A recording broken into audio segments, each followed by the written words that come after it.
Your best life. Many years ago, I don't know, well over 10 years ago, I used to live on the Upper West Side of Manhattan inside of a hoarder's lair. He was a great guy who was literally a hoarder, and he had 8 giant rooms, 2,000 square feet, and he had the magic, rent-stabilized lease. And I was a starving artist type, and I rented out this room in there for $500 a month or whatever.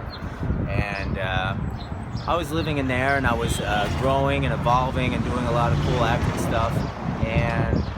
But I wasn't feeling content or happy. I was always comparing myself to others, to famous people, to other people who had achieved these certain things by this age and all this kind of stuff. And I remember walking by, there's newsstands just about on every corner in New York. And I remember walking by and seeing a magazine called, and it said Best Life Magazine.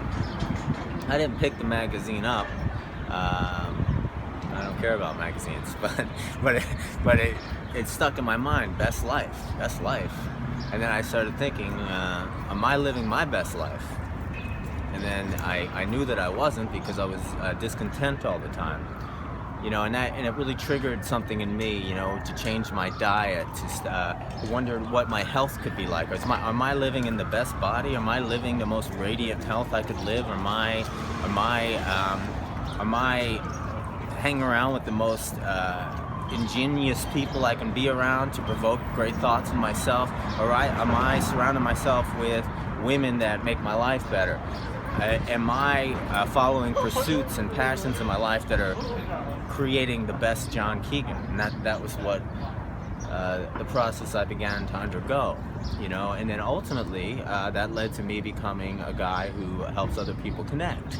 But the journey that I teach, and the journey, the way it started for me, was an inner game journey, a journey of letting go of limiting beliefs, of shedding all toxic foods from my body, of shedding toxic people from my body, of shedding toxic information from my life, and focusing in on what I wanted to create. And it was only then, after a long journey, that I started to become great at connecting with people and made that my goal. And then I began to teach it, and that's its own journey. But the question to you is are you living your best life? And a way to look at it is, am I bringing in the best foods into my body? Am I taking care of my health? Am I surrounding myself with people who make me feel great?